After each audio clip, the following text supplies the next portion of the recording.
Today's daf is daf Chaf Hey, and in the previous daf that we did yesterday, the Gemara records a machlokas between Rabbi Elazar and Rabbi Shmuel bar Nachmani regarding the cows that took back the aron that was shavui bidei plishtim, and they sang a song, and there was a machlokas exactly the miraculous song of these cows. What was that song?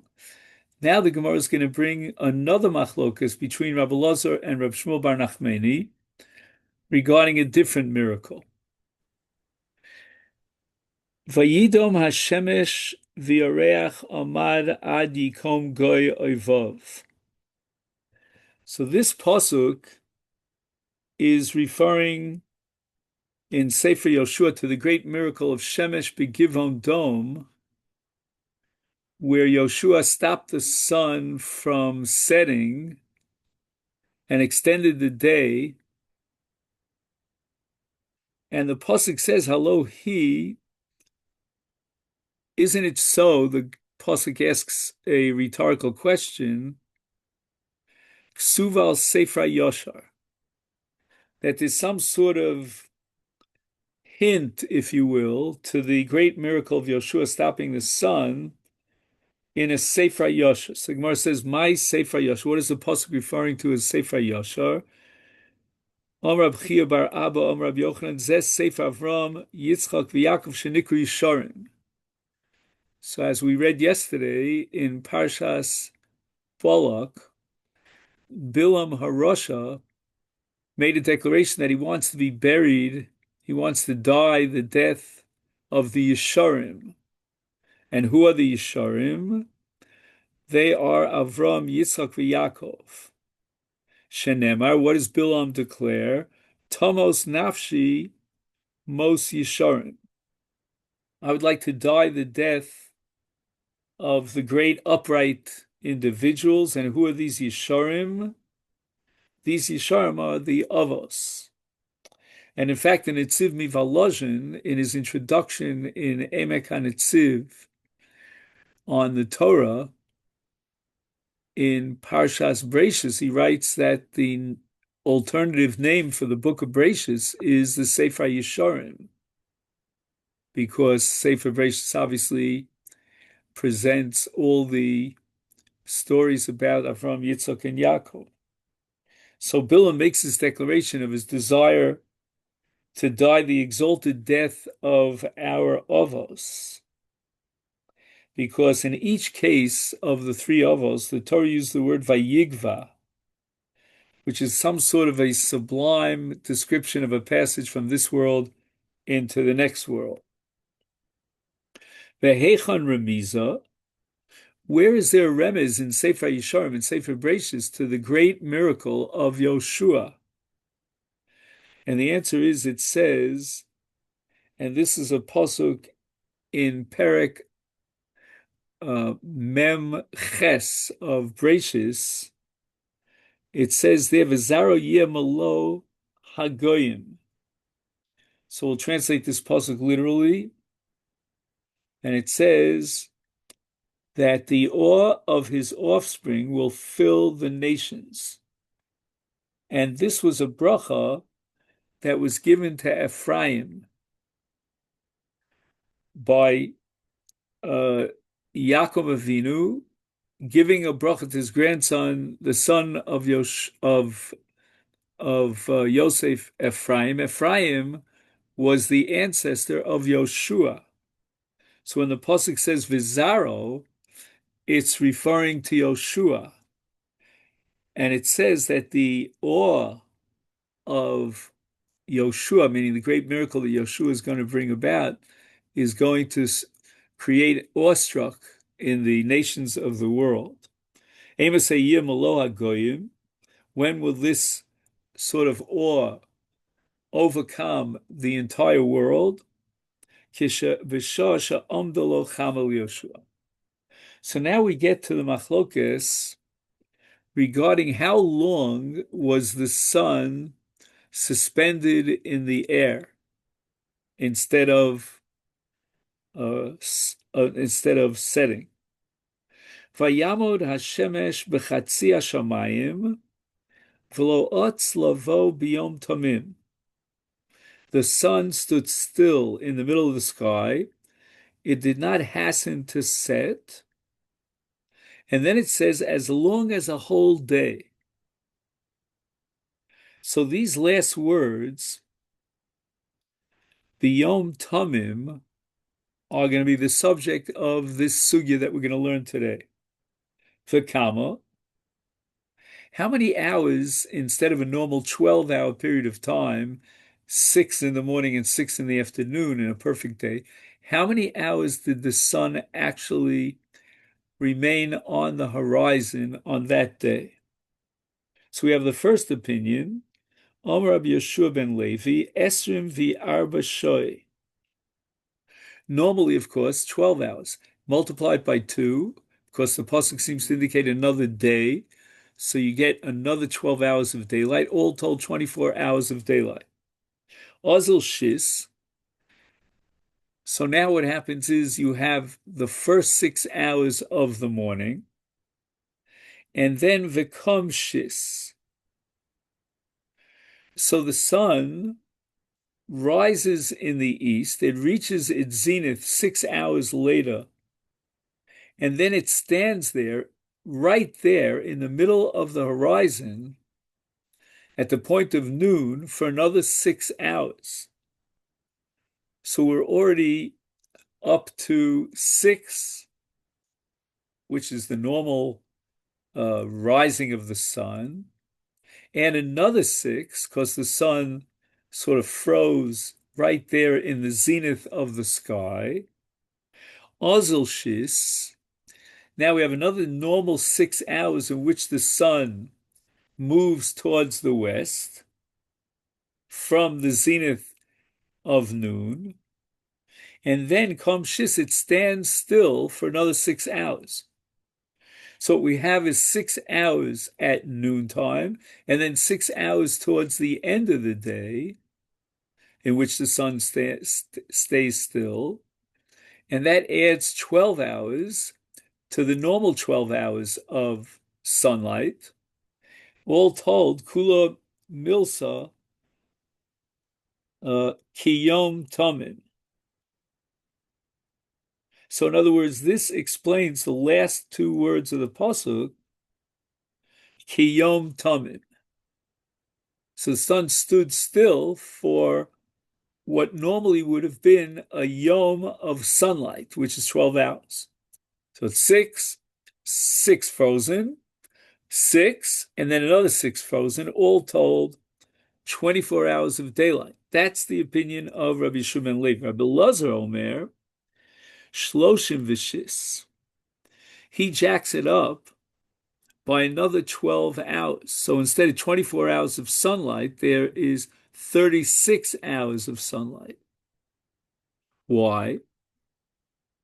Because he's going to understand that the Kiyom Tamim, which is equal to 12 hours, happens twice, once at the zenith and once again before the sun sets. Ozel shis v'kom tresar. So after the normal 6 hours of sunrise, there's going to be 12 hours, which is Kiyom Tamim, in which the sun is frozen at the zenith in midday. And then Ozel shis, now we have the 6 hours in which the sun is traveling towards the west to set, v'kom tresar, and it freezes for another 12 hours. And that explains Amidaso, that the sun is frozen still, Kiyom Tamim, for an entire 24-hour period, Yom Tamim. So therefore, Rabbi Lazar comes to the conclusion that what you're going to do is, you're going to have a Kiyom Tamim of frozen, which is 12 hours, when the sun reaches its zenith, another 12 hours before it sets at the end of the day. So you've got 12 and 12 is 24, plus the normal 12 hours is 24 plus 12 is 36. And now we have a third opinion in the Gemara of Shmuel bar Nachmani Omar. And again, keep in mind that Rav Shmuel bar Nachmani and Rabbi Lazar are the two Amoraim that debated exactly what the shira was of the cows that came back when the Plishtim sent the Aram back to Israel. Arboim ushmona. He comes up with 48 hours of sun. How so? In other words, he's going to add another 12 hours to the 36 hours of Rabbi Elazar. Ozil shis v'kam tresar. So far, so good. He reiterates what we saw in Rabbi Elazar, that after the first 6 hours in which the sun moves towards its zenith, we add another 12 hours. Okay. I mean, that's exactly what Rabbi Elazar said. However, Ozil shis v'kam tresar. In other words, I'm sorry, Ozil shis v'kam esrim v'arba. Now you get another 6 hours. And what's going to happen is the sun now on the western horizon is going to stand still for a full 24 hours.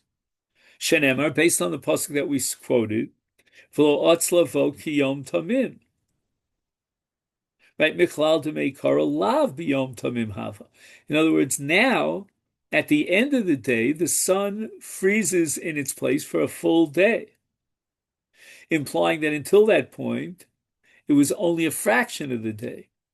So it means that at midday, instead of the sun frozen in its place for a full 24 hours, it was only frozen for 12 hours, and then another 24 hours before it sets. And now we get a total of 48 of 48 hours. Ika diamri b'tosefta pligi. There are those who say that the machlokas hamoraim that we quoted here revolves around the additional miraculous hours of daylight on that day. Rabbi Yeshua ben Levi, Esrim v'arba, the sun stood for 24 hours. Ozil shis v'kam tresar, right after 6 hours in the eastern horizon reaching the zenith, it stood still for 12 hours. Ozil shis v'kam tresar. It traveled another 6 and again froze for 12 hours. And that's called amidoso kiyom tamim.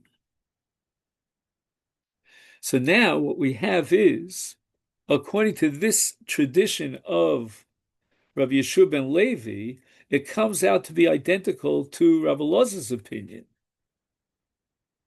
However, Rabbi Elazar Amar, according to this second transmission, Shloshim v'sheish, the sun stood for 36 hours, as opposed to the first girsa, in which the sun, all told, was 36 hours. Now we're saying that it stood still for 36 hours, and then you're going to add another 12 hours.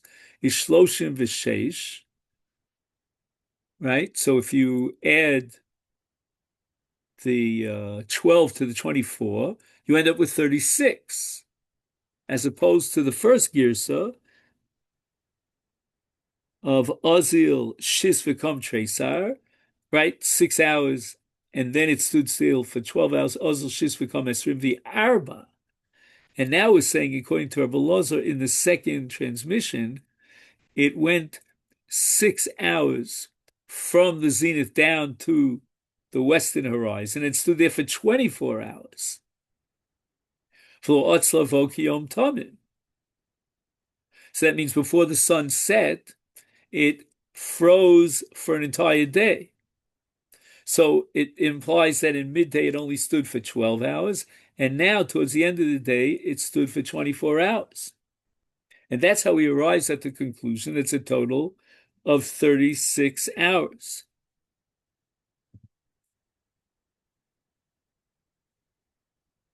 Rabbi Shmuel bar Nachmani Omar, Arboim u'shmona. right? The sun stood for 48 hours. And how is that so?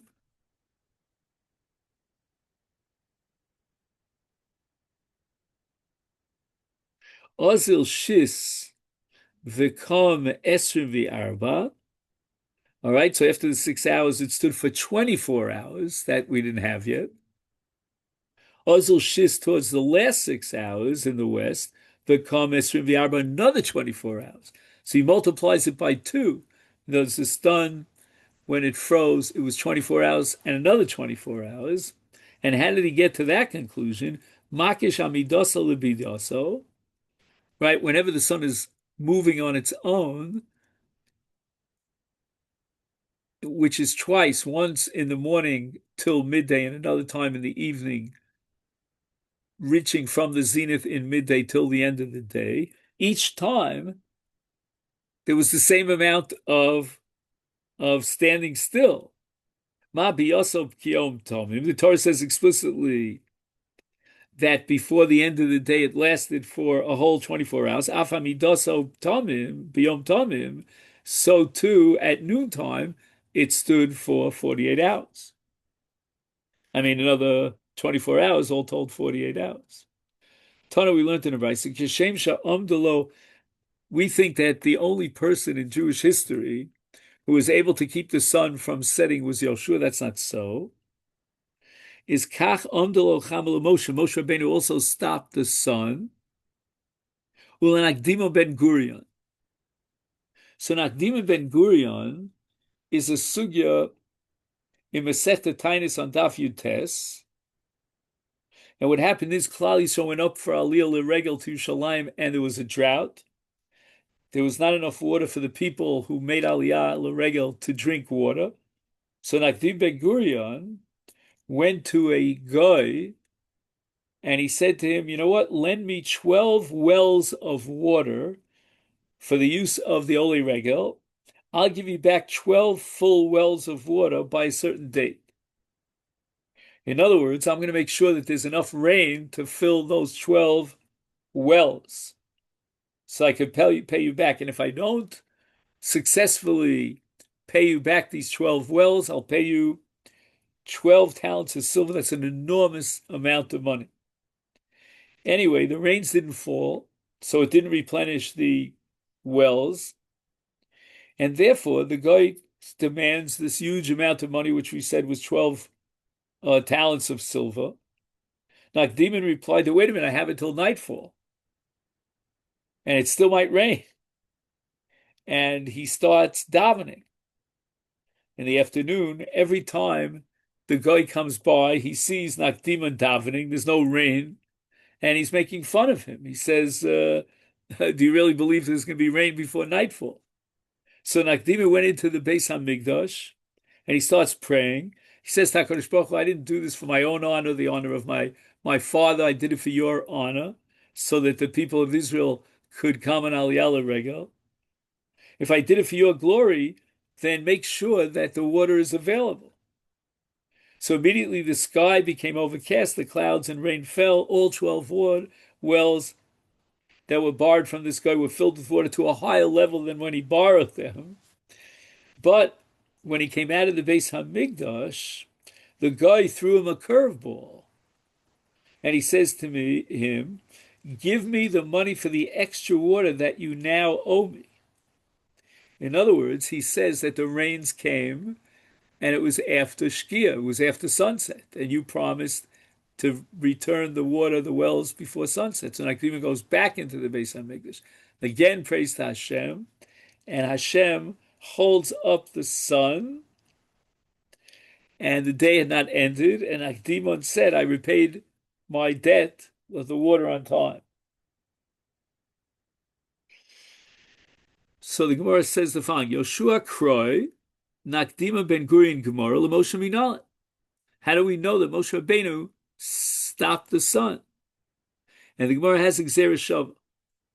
Asya Ochel Ochel.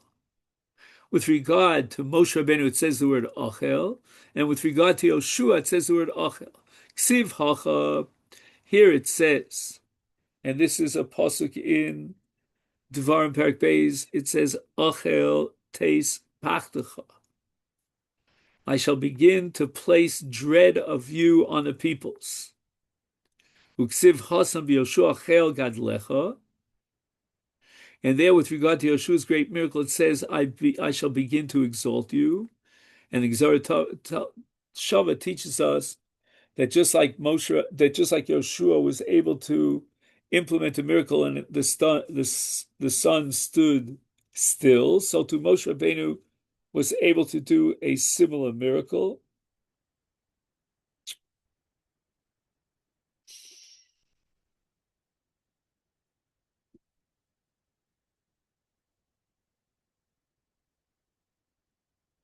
That's one answer, how we know that Moshe Rabbeinu stopped the sun from setting. Rabbi Yochanan Amar, Asya, taste. He has a different Gzeira Shava, Siv Hacha, Achel taste Pachtecha, with regard to Moshe Rabbeinu, and Ksiv Yeshua Biyom Teis Hashem, and this proves that Moshe Rabbeinu likewise achieved this miracle. We have a third answer.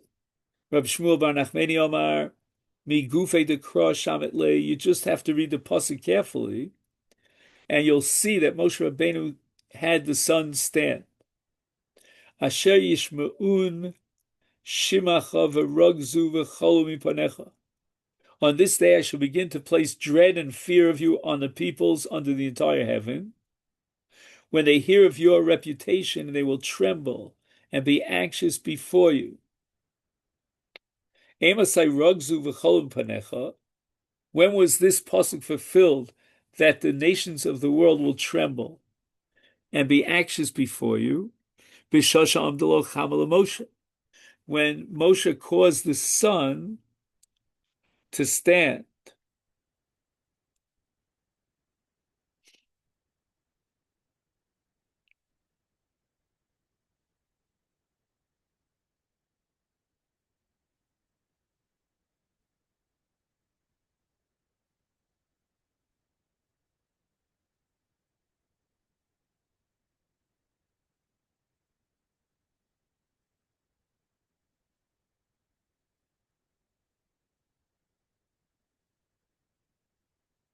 So now the Gemara asks the question, Meisvei, the pasuk describes the miracle of Yoshua in Perek Yud. There was no day like it, nor after it.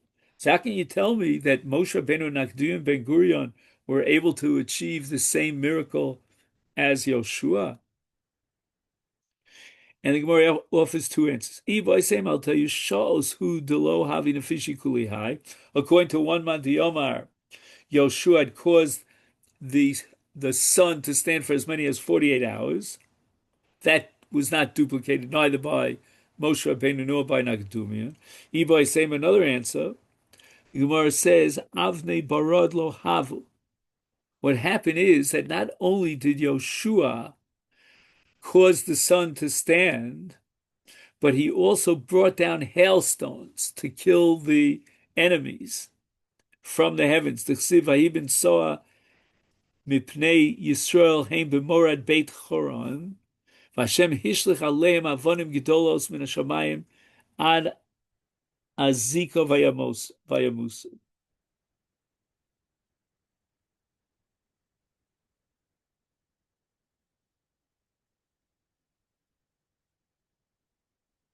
So Hashem cast upon them large stones from the heavens.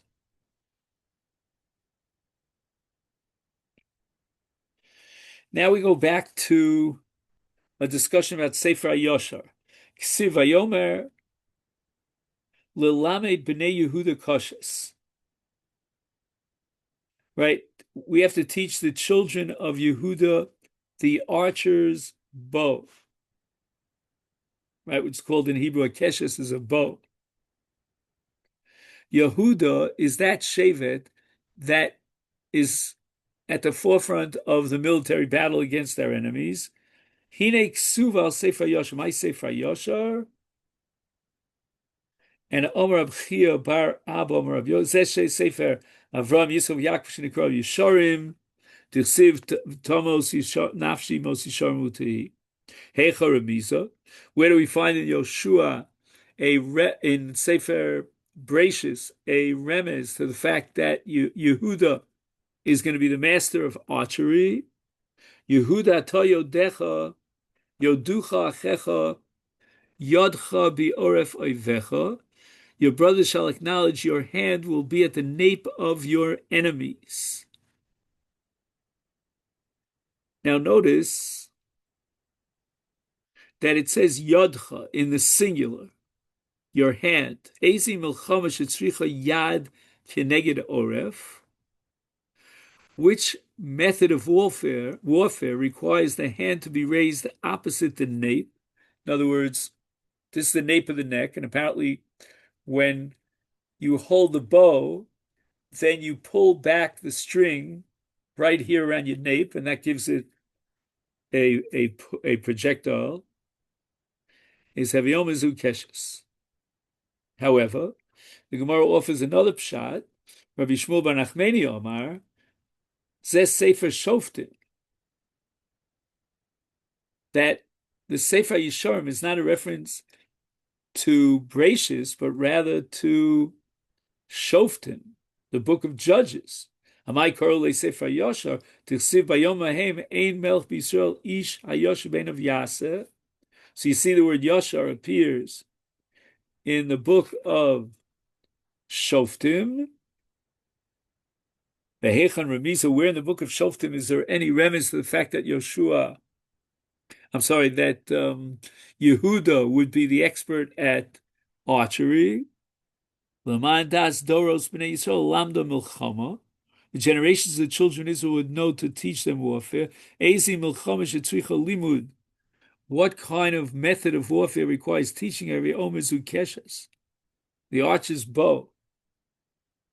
And it's a very challenging kind of skill that has to be studied and practiced. Because anybody could wield a sword, even an amateur, but to shoot arrows, fencing, you have to be a pro.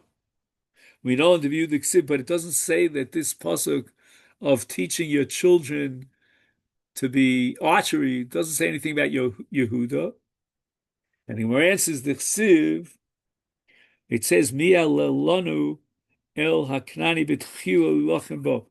Which of the Shvatim will go first towards Canaan to wage war against Canaan? Vayomer Hashem, Yehuda Yale. I think Vayomer Hashem here, I don't see anyone who says this, is a remez to the Urim V'Tumim. Yehuda should go up. In other words, when there's a war mentioned in the book of Shoftim, it's a reference to Yehuda. Now, let's just go back for one moment to the pasuk that we had before.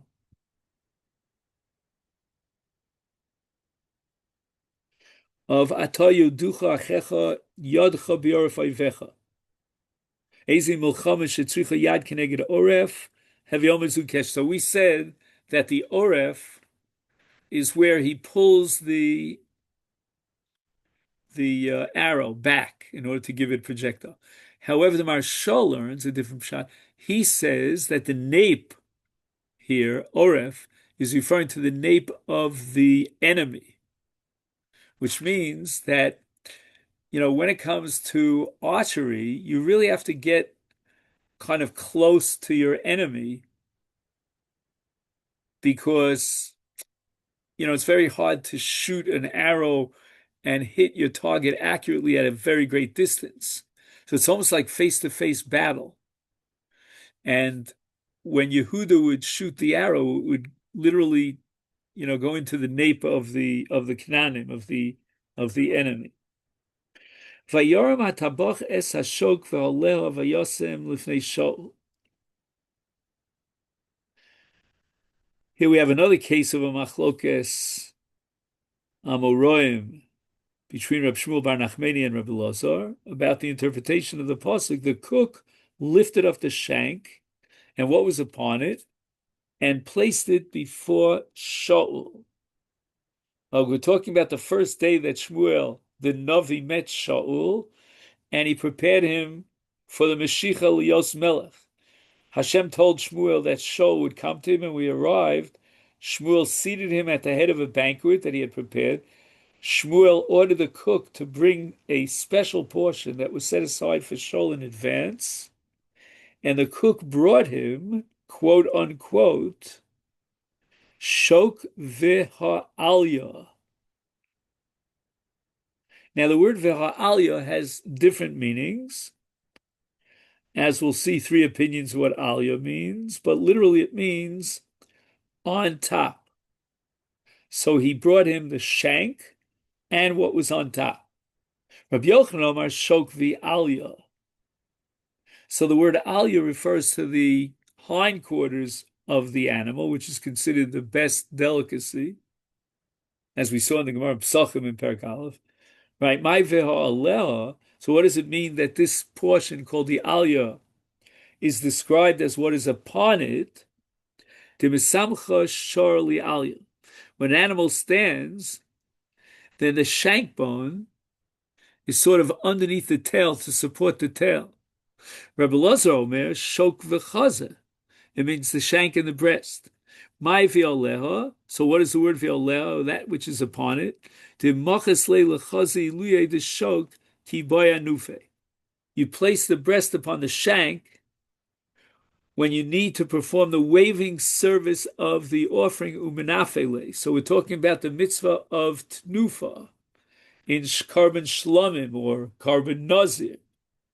So the meat of the breast, otherwise known as chazeh, is placed upon the right shok, the right shank of the offering, together with certain fats, and they're waved upwards and downwards in four directions. The fats are then burnt on the mizbeach, while the breast and the shank are given to the Kohen, that's chaz v'shok, which are two of the 24 matnas kahuna.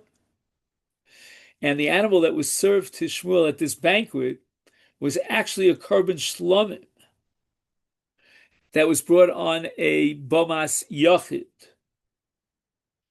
And that's described in Shmuel Aleph Perek Yud Beis.